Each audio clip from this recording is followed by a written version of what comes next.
Hello, I'm Maude Garrett for BBCAmerica.com, and I'm here with Dirk Gently's Holistic Detective Agency's executive producer, Max Landis, to provide insight on the episode we just saw. This episode is really sort of an epilogue in a lot of ways to the first episode, to wrap up certain plot threads that we sort of very micro introduced in the pilot. In a lot of ways, episode 1 and episode 2 sort of form one whole. In the sense that episode 1, it's very unclear even what the genre of the show is. There's certainly a mystery element, but in episode 2 it becomes a little bit clearer that this show is a thriller. But episode 2 is sort of the explosion of violence and chaos that was sort of primed to go off by the pilot. We see a lot more of Farrah's character now, and we get more of an understanding of who she is, and she's quite the badass. It's funny, when I was first writing Farrah, when we were auditioning the role, we would have to tell actresses, because they'd read the pilot, they'd be like, I'm on a bed.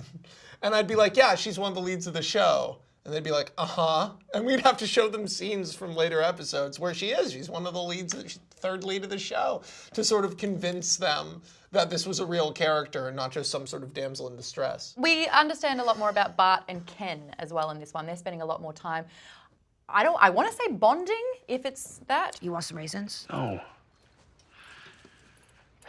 Yes.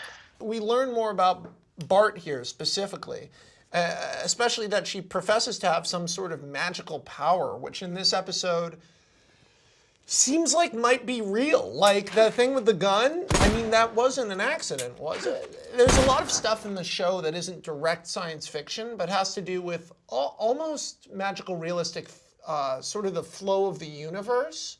Like, but you're not going to see Bart shoot lasers out of her hands. But the fact that she tripped right as the guy fired a gun at her from 7 feet away, you know, was it a coincidence? Wasn't it a coincidence? Who is this person? This episode really brought the tense feelings when they actually decided to break into Gordon's house and nearly get caught. Nearly. Kind of get caught. Actually get caught. Actually, fully get caught in the shower together. It's just you.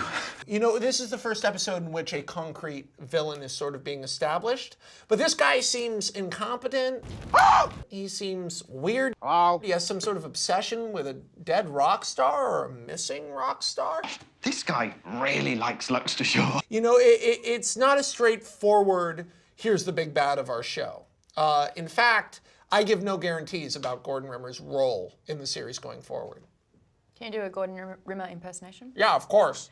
No, I would do it on set for Aaron, and he would do it back to me. You need to listen to me. I am the Supreme Soul. I am running things. Depressingly, to the show's benefit or detriment, both Bart's voice and Gordon Rimmer were voices that and Dirk were voices that I did for the actors in readings of their characters. And they adopted to their success or failure. And whenever I watch the show, it's them doing an impression of me. Get out. On the next Dirk Gently's Holistic Detective Agency. You have to ask Dirk Gently about some stuff. I mean, isn't he the reason that all this weird stuff is happening? You're investigating me? We're the police, Todd. We investigate. That's what we do. This is really crazy. Will you help me?